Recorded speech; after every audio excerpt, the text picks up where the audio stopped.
Assalamualaikum. I am Muhammad Riaz, your biology teacher from Stars Academy, Head Office, Johar Town, Lahore. आज हमने MD cat biology में से Pakistan medical commission के जिस topic पे discussion करनी है वो है सेल बायोलॉजी। सेल बायोलॉजी पे आपने टेस्ट सॉल्व कर लिया होगा, सारी MCQs आपने देख ली होंगी। आइए हम देखते कि आपने ठीक सॉल्व किया है कि नहीं। तो MCQ number 1 is they help to detoxify the harmful drugs. तो प्यारे बच्चों, कौन सी ऑर्गेनल आपके जहन में आती है? आप बताइए। ड्रग डिटॉक्सिफिकेशन ये किसका फंक्शन है? अल्कोहल डिटॉक्सिफिकेशन ये किसका फंक्शन है? फिर लिपिड मेटाबॉलिज्म, लिपिड सिंथेसिस ये किसका फंक्शन है? तो ये स्मूथ एंडोप्लाज्मिक रेटिकुलम का फंक्शन है, यानी SER का फंक्शन है। तो answer is Charlie, SER। MCQ number 2, which one always passes through nuclear membrane from nucleoplasm to cytoplasm? तो प्यारे बच्चों, चूँकि सारी इंफॉर्मेशन वो DNA की सूरत के अंदर, न्यूक्लियस के अंदर मौजूद है, ये इंफॉर्मेशन मैसेंजर RNA की सूरत में न्यूक्लियस से बाहर साइटोप्लाज्म के अंदर आती है और फिर वहाँ पे प्रोटीन सिंथेसिस होती है। तो मैसेंजर RNA की बात कीजिए, ट्रांसफ़र RNA की बात कीजिए, राइबोसोमल RNA की बात कीजिए, ये सारे RNA न्यूक्लियस के अंदर बनते। तो न्यूक्लियस से साइटोप्लाज्म के अंदर न्यूक्लियर पोर्स के थ्रू आते। तो आंसर क्या होगा? आंसर इज डेल्टा, यानी RNA। MCQ number 3, connection between nucleoplasm and cytoplasm. तो साइटोप्लाज्म क्या होता है? आपको मालूम, साइटो सेल को कहते, प्लाज्म फ्लूइड को कहते। तो fluid of cell containing all organelles is cytoplasm. Nucleoplasm क्या होता है? न्यूक्लियस को कहते, प्लाज्म फ्लूइड को कहते। तो fluid of nucleus is nucleoplasm. तो न्यूक्लियोप्लाज्म और साइटोप्लाज्म के बीच में जो कनेक्शन है वो कौन है? वो न्यूक्लियर पोर्स हैं। आंसर देख लीजिए, आंसर इज चार्ली, यानी nuclear pore. MCQ number 4, cytoplasmic streaming movement causes flow of all except. बकिया के हवाले से आपको इंफॉर्मेशन हो ना हो, आप कहेंगे लाइजोसोम तो हमारे सिलेबस में ना था, तो आप देखिए वो आंसर भी नहीं है। आंसर इज अल्फा, यानी एंडोप्लाज्मिक रेटिकुलम। आपको मालूम है ये न्यूक्लियर मेम्ब्रेन से फिजिकली लिंक्ड होते हैं। तो प्यारे बच्चों, इनकी फ्री मूवमेंट नहीं हो सकती है। तो हम कहते ये जो ऑर्गेनल है वो अल्फा है, यानी एंडोप्लाज्मिक रेटिकुलम है। MCQ number 5, bacterial chromosome is composed of. आप बताइए, क्रोमोसोम वैसे अगर आप फुल प्रोटोकॉल के साथ बोल दीजिए तो क्रोमोसोम किसे कहते? इस लेवल पे हम ये बता दिया करते कि DNA प्लस हिस्टोन प्रोटीन, इसे क्रोमोसोम बोलते। आप बताइए, प्रोकैरियोटिक सेल के अंदर क्या हिस्टोन प्रोटीन होती है? हम कहते नहीं होती है। इसीलिए तो प्रोकैरियोटिक सेल में, बैक्टीरियल सेल में हम फुल प्रोटोकॉल के साथ क्रोमोसोम नहीं कहते। हम क्या कहेंगे? क्रोमैटिन मटेरियल बोल देंगे, न्यूक्लियर मटेरियल बोल देंगे, न्यूक्लियर रीजन बोल देंगे, यानी वो सिर्फ और सिर्फ DNA कंटेनिंग होता है, हिस्टोन प्रोटीन नहीं होती। तो आंसर इज, हम कहते सिर्फ और सिर्फ DNA होता है। Answer is alpha, DNA only. MCQ number 6, movement of sodium ions across axon membrane via sodium potassium pump is through. अब सोडियम पोटाशियम पंप की बात कीजिए तो ये ATPase भी है, यानी ATP को यूज़ भी तो करेगा, यानी ये बेसिकली एक्टिव ट्रांसपोर्ट के अंदर इन्वॉल्व होता है। इसमें सोडियम पोटेशियम की जो मूवमेंट होती है वो लो कंसंट्रेशन से हाई कंसंट्रेशन की तरफ होती है। तो सोडियम पोटेशियम पंप के थ्रू जो ट्रांसपोर्ट होती है वो एग्जाम्पल है किसकी? एक्टिव ट्रांसपोर्ट की। Answer is alpha. MCQ number 7, in Golgi apparatus, cisternae are thought to be moving from dash to dash। प्यारे बच्चों, इसके हवाले से देख लीजिए। तो अगर मैं आपके सामने इस तरह से गोल्जी अपरेटस का जो एक पार्ट है सिस्टर्ना, ये आपके सामने बना दिया, तो ये जो बाहर की तरफ वाला पार्ट है ये किस शेप में है? ये कन्वेक्स शेप के अंदर होता है, यानी आउटर कन्वेक्स होता है और इनर कनकेव होता है। और आप देखिए मेम्ब्रेन की जो एडिशन होती है वो आउटर कन्वेक्स में होती है और मेम्ब्रेन जो लीव करेगी वो इनर कनकेव से होती है। तो आउटर से इनर की तरफ मूव होता है, या आप बोल दीजिए क्या, कन्वेक्स से कनकेव की जानिब ये मूव होता है। और प्यारे बच्चों, ये जो MCQ है ये देख लीजिए, इसका जो आंसर, यानी इन गोल्जी अपरेटस सिस्टर्नी और cisterna are thought to be moving from dash to dash, तो हम कहेंगे कन्वेक्स से कनकेव की तरफ मूव कर रहा। Next MCQ number 8, which of the following is a protective structure in bacterial cell? तो आप मुझे बताइए, क्या सेल वॉल होती है बैक्टीरियल सेल में? जी बिल्कुल होती है। तो answer is alpha. Cellulose answer क्यों नहीं है? क्योंकि बैक्टीरियल सेल वॉल की केमिकल कंपोजिशन सेलुलोज नहीं है, पेप्टिडोग्लाइकेन है, म्यूरिन बोल दीजिए, या जो होल मोलेकुलर कॉम्प्लेक्स है सेकुलस बोलते हैं। तो answer is alpha. MCQ number 9, endoplasmic reticulum is absent in. तो प्यारे बच्चों, ये सिंगल मेम्ब्रेनस ऑर्गेनल है। आपको मालूम है कि मेम्ब्रेनस ऑर्गेनल्स प्रोकैरियोटिक सेल के अंदर नहीं होती हैं। आप बता दीजिए कि प्रोकैरियोटिक सेल को प्रोकैरियोटिक सेल क्यों बोलते? आपको मालूम है प्रो बिफोर को कहते, कैरियो न्यूक्लियस को कहते। तो a cell that is formed before the formation of nucleus, यानी अभी न्यूक्लियस नहीं बना था, न्यूक्लियस की एवोल्यूशन नहीं हुई थी। तो प्यारे बच्चों, ये सेल बन गया तो इसके अंदर आपको न्यूक्लियर मटेरियल यानी DNA तो आपको मिल जाएगा, लेकिन इसके अराउंड में मेम्ब्रेन नहीं मिलती है, यानी बुनियादी बात मेम्ब्रेन की है। इसीलिए तो हम लोग बोलते हैं कि वो सेल जिसके पास मेम्ब्रेनस ऑर्गेनल्स ना हो उसे क्या कहते हैं?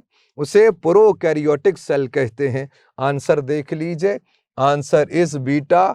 बकिया सारे सेल्स यूकैरियोटिक सेल हैं, तो उनके पास तो मेम्ब्रेनस ऑर्गेनल होती हैं। क्या नॉन मेम्ब्रेनस भी होती हैं? जी, यानी यूकैरियोटिक सेल में नॉन मेम्ब्रेनस भी हैं, सिंगल मेम्ब्रेनस भी और डबल मेम्ब्रेनस भी होती हैं। MCQ number 10, in animal cell mitochondria are abundantly present in. याद रखिए, जिन सेल्स के अंदर ज्यादा फिजियोलॉजिकल एक्टिविटी होती है, यानी माइटोकॉन्ड्रिया ने ATP बना कर देना, तो इस बात को याद रखिए, जिन सेल्स में ATP यूजेज ज्यादा होगा वहां पर माइटोकॉन्ड्रिया भी ज्यादा होगा। तो answer is beta. Skeletal muscles की बात करते, क्योंकि इनमें से सबसे ज्यादा फिजियोलॉजिकल एक्टिविटी किसकी? स्केलेटल मसल्स की। तो ज्यादा ATP रिक्वायर है तो ज्यादा माइटोकॉन्ड्रिया भी होते हैं। MCQ number 11, if size of a particle is large और it has polarity, the suitable method of transportation will be. देखिए, एक तो उसने कहा कि कोई पोलर मॉलिक्यूल है और लार्ज है, और लिपिड बाइलेयर की बात कीजिए तो हम कहते हैं lipid bilayer is impermeable for charge particles. Lipid bilayer वो जो हाइड्रोफोबिक पार्ट है वो चार्ज्ड पार्टिकल्स को पास थ्रू होना अलाउ नहीं करेगा। जैसे प्यारे बच्चों अगर मेम्ब्रेन के हवाले से बात कीजिए, आपने देखा है ऐसे कि लिपिड बाइलेयर होती है, लिपिड बाइलेयर होती है और प्रोटीन मॉलिक्यूल्स एम्बेडेड होते हैं। जैसे अगर आपके सर यहाँ पर ये एक बना दें, क्या कोई प्रोटीन बना दी है और फिर इसके साथ भी मौजूद होगी क्या, लिपिड बाइलेयर होती है। तो अगर आप पोलर सब्सटेंसेस की बात कीजिए या अगर आप बात कीजिए किन की, लार्ज मॉलिक्यूल्स की, तो प्यारे बच्चों वो लिपिड बाइलेयर से पास थ्रू नहीं होते हैं, उनके लिए स्पेसिफिक प्रोटीन्स होती हैं, उन प्रोटीन के थ्रू ट्रांसपोर्ट होती है। यानी बात कीजिए तो क्या कि फैसिलिटेशन ऑफ कैरियर प्रोटीन से होती है। तो याद रखिए हम आंसर करेंगे चार्ली, यानी फैसिलिटेटेड डिफ्यूजन की बात होगी। Next MCQ number 12, nucleolus contains, आप बताइए factory of protein is ribosome, तो factory of ribosome is nucleolus. और न्यूक्लियोलस की बात कीजिए, आपने पढ़ा है कि उसमें अगर ये न्यूक्लियोलस हो तो आपको पेरिफेरल ग्रेनुलर एरिया मिलता है, पेरिफेरल ग्रेनुलर एरिया, यानी स्मॉलर और लार्जर सब यूनिट्स मिलेंगे। लेकिन प्यारे बच्चों सेंट्रल क्या होगा, हम कहते हैं फिब्रिलर एरिया, यहाँ पर डीएनए होता है, उससे राइबोसोमल आरएनए की फॉर्मेशन होती है। तो nucleolus is a factory of ribosome, तो राइबोसोमल परिकर्सर ही यहां पर आपको मिलेंगे। Answer is alpha. MCQ number 13, the functional unit of Golgi apparatus is, तो बेटे ये जो एक यूनिट की बात कीजिए तो इसे क्या कहते, सिस्टर्ना कहते। सिस्टर्ना की एटमोलॉजी सैक है, तो चूंकि सैक लाइक स्ट्रक्चर होता है इसीलिए क्या कहेंगे, सिस्टर्ना बोल दिया करते। Answer is delta. MCQ number 14, it does not need energy, याद रखिए जो पैसिव ट्रांसपोर्ट होती है उसमें एनर्जी रिक्वायर नहीं होती है। और इन चार ऑप्शंस में देख लीजिए, आंसर इज चार्ली, ओस्मोसिस। अच्छा बेटे ओस्मोसिस में और डिफ्यूजन में क्या फर्क है, याद रखिए डिफ्यूजन की बात हो या फैसिलिटेटेड डिफ्यूजन की बात हो, हम सल्यूट पार्टिकल की बात करते हैं। ऑस्मोसिस में सॉल्वेंट की बात होती है, आपकी बॉडी का जो सॉल्वेंट है वो कौन है, वाटर होता है, इसीलिए तो वाटर की बात होती है कि movement of water molecules from higher water potential to lower water potential through a selectively permeable membrane is known as osmosis. MCQ number 15, which substances can cross plasma membrane more easily, तो प्यारे बच्चों plasma membrane में से वो substances easily pass through हो जाएंगे जो lipid soluble हैं, और जो पास थ्रू नहीं हो पाते डिफ़िकल्टी फील करेंगे, उनके लिए स्पेसिफिक प्रोटीन्स होती हैं, चैनल प्रोटीन्स होती हैं, कैरियर प्रोटीन्स होती हैं। और वैसे भी आप देखिए maximum surface occupying molecule of plasma membrane is lipid है, तो सरफेस एरिया को जो मैक्सिमम कवर करे वो लिपिड्स हैं, तो जो लिपिड सोलुबल सब्सटेंसेस वो इजीली पास थ्रू हो जाएंगे। Answer is Charlie.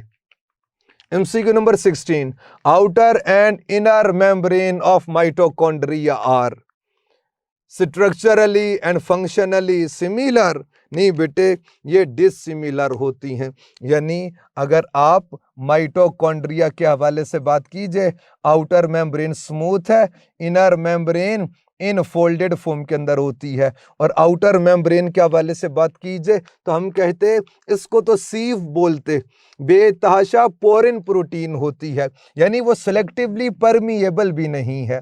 लेकिन इनर मेम्ब्रेन की बात कीजिए तो ये सेलेक्टिवली परमिएबल है, और इसके ऊपर आपको रेस्पिरेटरी चेन के जो कंपोनेंट्स हैं आपको वो मिलेंगे। यानी आप साइटोक्रोम एंजाइम बी की बात कीजिए, CAA A3 की बात की जाए तो वो इनर मेम्ब्रेन का पार्ट है। कंपोजिशन के हवाले से भी बात की जाए तो वेरिएशन है, स्ट्रक्चरली और फंक्शनली डिसिमिलर होती है। Beta is the answer.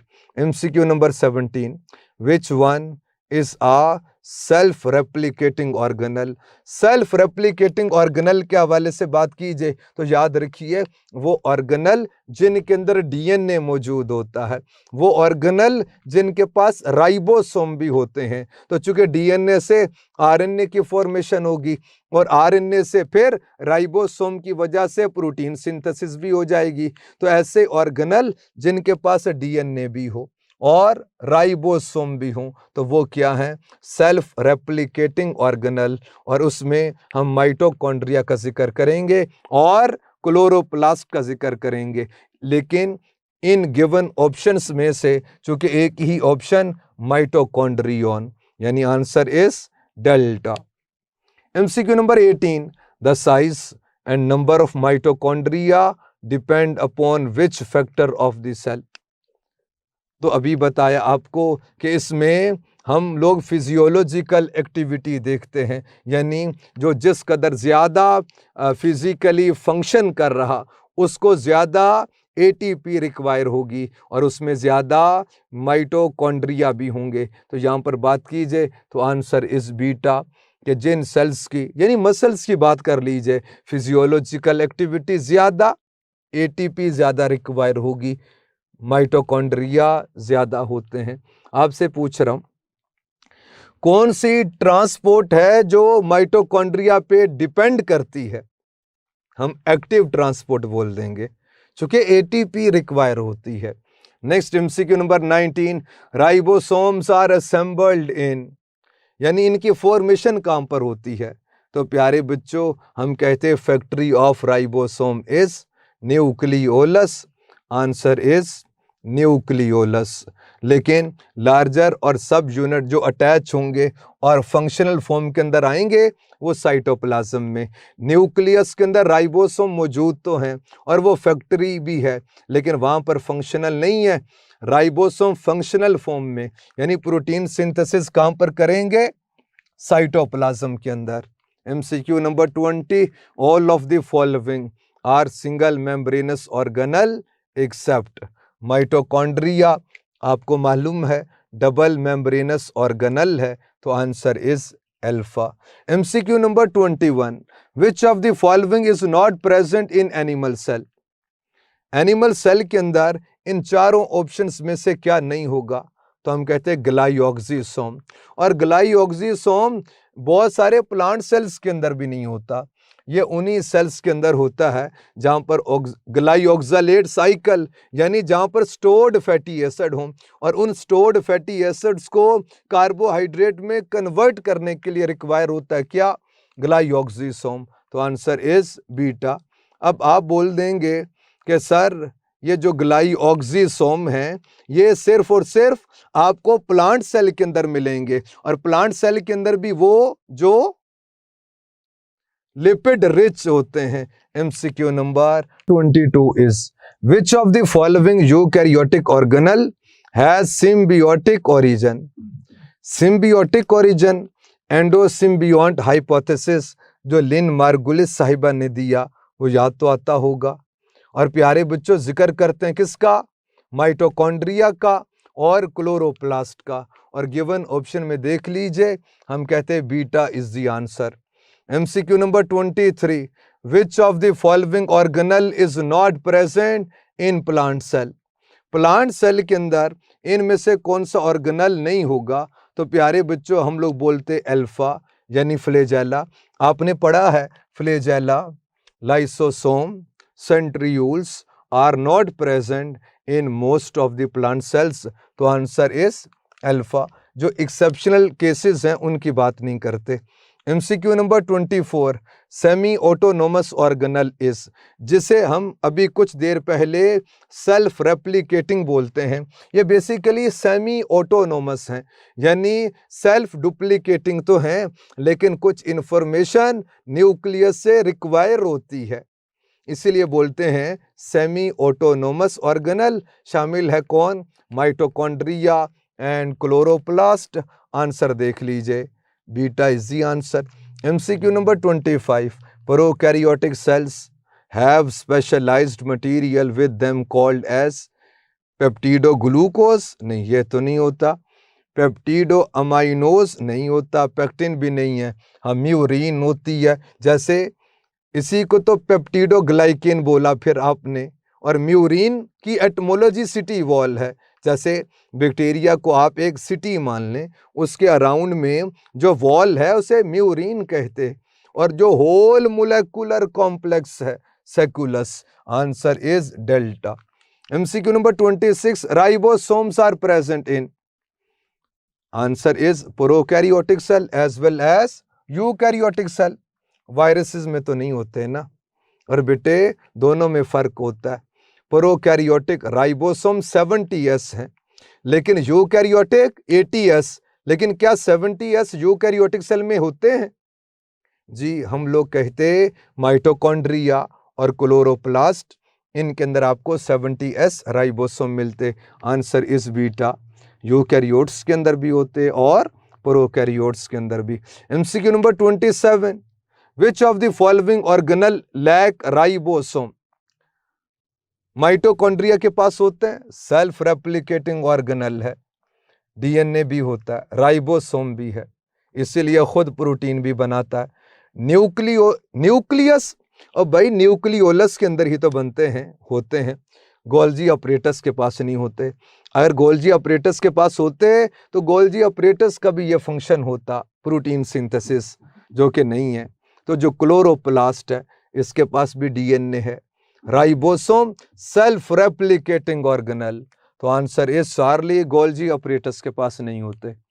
Next MCQ number 28, which of the following organelle has a continuous connection with nuclear membrane? तो प्यारे बच्चों, आउटर न्यूक्लियर मेम्ब्रेन से जो फिजिकली लिंक्ड है वो कौन? रफ एंडोप्लाज्मिक रेटिकुलम, यानी RER की बात होती है। Answer is Charlie. 29th, protein glycosylation occurs in? Glycosylation क्या? हम कहते enzymatic addition of carbohydrate is known as glycosylation. तो प्यारे बच्चों, प्रोटीन को जो ग्लाइको प्रोटीन में बदल दे, लिपिड को जो ग्लाइको लिपिड्स के अंदर बदल दे, वो कौन सी ऑर्गेनल है? गोल्जी अपरेटस है। गोल्जी कॉम्प्लेक्स की बात करेंगे। Answer is Charlie. MCQ number 30, which of the following structure involve in oxidative phosphorylation? Oxidative phosphorylation क्या? हम कहते हैं formation of ATP in the presence of oxygen. तो प्यारे बच्चों, ये एरोबिक रेस्पिरेशन का स्टेप है। तो कहां पर होती है? माइटोकॉन्ड्रिया में। तो और माइटोकॉन्ड्रिया की भी जो इनर मेम्ब्रेन है उससे लिंक्ड है ये प्रोसेस, चूंकि रेस्पिरेटरी एंजाइम्स जो हैं, रेस्पिरेटरी चेन की जो एंजाइम्स हैं वो लिंक्ड होती हैं किससे? इनर मेम्ब्रेन से। तो answer is alpha, inner mitochondrial membrane. MCQ number 31, which component is present in least amount in plasma membrane? 60 to 80% तो प्रोटीन होती है, 20 to 40% लिपिड्स होते हैं, स्मॉल क्वांटिटी में कार्बोहाइड्रेट होते हैं। Answer is Charlie. MCQ number 32, identify non membranes organelle from the following? इस तरह के MCQ पूछा करते हैं कि डबल मेम्ब्रेनस कौन सी है, नॉन मेम्ब्रेनस कौन सी ऑर्गेनल, सिंगल मेम्ब्रेनस कौन सी है? तो नॉन मेम्ब्रेनस की बात की जाए तो कौन? राइबोसोम। और इनमें सिंगल मेम्ब्रेनस की बात की जाए तो एंडोप्लाज्मिक रेटिकुलम। बकिया दोनों स्ट्रक्चर्स की बात की जाए तो वो डबल मेम्ब्रेनस हैं। तो answer is beta. MCQ number 33, which of the following describe the fluid mosaic model of plasma membrane? Phospholipid bilayer होती है, प्रोटीन मॉलिक्यूल्स एम्बेडेड होते हैं। तो आंसर इज बीटा के phospholipid bilayer with embedded proteins. MCQ number 34, cells containing single nucleus are called? तो प्यारे बच्चों, mononucleated cell को कहते। तो आंसर इज मोनो कहते वन को, तो जो वन न्यूक्लियस कंटेनिंग होगा उसे क्या बोलेंगे? Mononucleated. MCQ number 35, nucleolus is visible in. प्यारे बच्चों, जब सेल नॉन डिवाइडिंग स्टेज में होता है तो न्यूक्लियस और उसके कंपोनेंट्स, और बल्कि न्यूक्लियोलस की बात कीजिए, वो तो उसी वक्त विजिबल होगा। और जब सेल डिवाइड कर रहा होगा तो न्यूक्लियर मेम्ब्रेन नहीं रहेगी, डिसइंटीग्रेशन, न्यूक्लियोलस नहीं रहेगा, फिर आपको क्रोमोसोम धीरे धीरे विजिबल होना शुरू हो जाएंगे। तो प्यारे बच्चों, जब सेल डिवाइड कर रहा होता है तब न्यूक्लियोलस होता ही नहीं तो विजिबल कहां से होगा। लेकिन जब नॉन डिवाइडिंग स्टेज होती है, और नॉन डिवाइडिंग स्टेज की बात कीजिए तो आप इंटरफेस की बात कीजिए, आंसर इज अल्फा। बाकी अब माइटोटिक फेज, मेटाफेज, एनाफेज, तो यहां पर तो सेल डिवाइड कर रहा है। MCQ number 36, central fibrillar area of nucleolus is responsible for the synthesis of. तो सेंट्रल फिब्रिलर एरिया में राइबोसोमल डीएनए होता है। तो प्यारे बच्चों, फिर क्या होगा? ट्रांसक्रिप्शन से राइबोसोमल आरएनए की फॉर्मेशन हो जाएगी। तो प्यारे बच्चों, आपको मिलेगा कौन? यानी central fibrillar area of nucleolus is responsible for the synthesis of ribosomal RNA. Answer is alpha. Next 37 की बात करेंगे। The tubular membrane which separates material of endoplasmic reticulum are called. प्यारे बच्चों, उसे हम सिस्टर्नल मेम्ब्रेन कहते, या आप सिंपली सिस्टर्ना ही बोल दीजिए, इसकी एटमोलॉजी सैक है। Answer is Charlie. 38, besides giving out secretory vesicles the Golgi apparatus is also concerned with formation of। आप पहले तो ये बताइए कि गोल्जी अपरेटस की फॉर्मेशन कहां से होती? स्मूथ एंडोप्लाज्मिक रेटिकुलम से। तो लाइजोसोम्स की फॉर्मेशन कहां से? गोल्जी अपरेटस से, प्राइमरी लाइसोसोम कहते। Answer is beta. 39, most plant cell lack. वो 3 कंपोनेंट्स के हवाले से बता रहा होता हूं बेटे, और आपकी किताब ने भी लिखा। वैसे तो बहुत सारी बातें बताई आपको, यानी फ्लैजेला की बात होती है, लाइसोसोम की बात होती है, और फिर बात होती है किसकी? सेंट्रियूल्स की। तो answer is Charlie. MCQ number 40, which of the following organelle is not present in animal cell. क्या वैक्यूल होता है? फैगोसाइटोसिस से वैक्यूल ही तो बनता है। माइटोकॉन्ड्रिया, राइबोसोम, क्या सेंट्रल वैक्यूल होता है? हम कहते हैं लार्ज सेंट्रल वैक्यूल आपको नहीं मिलता है, किसमें? एनिमल सेल के अंदर। तो answer is delta. 41, which eukaryotic cellular organelle are believed to have evolve from bacteria. 2 organelles को सिम्बियोटिक ओरिजिन के साथ एसोसिएट किया, एक माइटोकॉन्ड्रिया, दूसरी बताइए? क्लोरोप्लास्ट की बात होती है। तो गिवन ऑप्शंस में माइटोकॉन्ड्रिया मौजूद है। Answer is Charlie. 42, what is the main difference between prokaryotes and eukaryotes. पहली ऑप्शन देखिए, prokaryotes can not undergo cell division. नहीं प्यारे बच्चों, बाइनरी फिशन होती तो है, एमाइटोसिस भी कहते। प्रोकैरियोट्स हैव नो डीएनए, नहीं क्रोमेटिन मटेरियल है, न्यूक्लियर मटेरियल है, यानी डीएनए होता है, circular DNA. Prokaryotes have not internal membranes. जी बिल्कुल, यानी मेम्ब्रेन बाउंडेड ऑर्गेनल्स नहीं होती हैं। तो यही आंसर है। Answer is Charlie. MCQ number 43, which of the following cell do not undergo mitosis. तो आंसर इज प्रोकैरियोटिक सेल, यानी बैक्टीरियल सेल। बेटे माइटोसिस के 2 स्टेप्स होते हैं, एक आप कहते हो कैरियोकिनेसिस, एक साइटोकिनेसिस, यानी division of nucleus is called karyokinesis. तो बैक्टीरिया प्रोकैरियोटिक सेल है, न्यूक्लियस नहीं होता है, तो कैरियोकिनेसिस भी नहीं होती है, तो माइटोसिस भी नहीं होती है। Answer is beta. MCQ number 44, prokaryotic and eukaryotic cells generally have which of the following feature in common? A membrane bounded nucleus common feature नहीं है। राइबोसोम्स आप कह लीजिए ये कॉमन फीचर है। A cell wall made up of cellulose नहीं।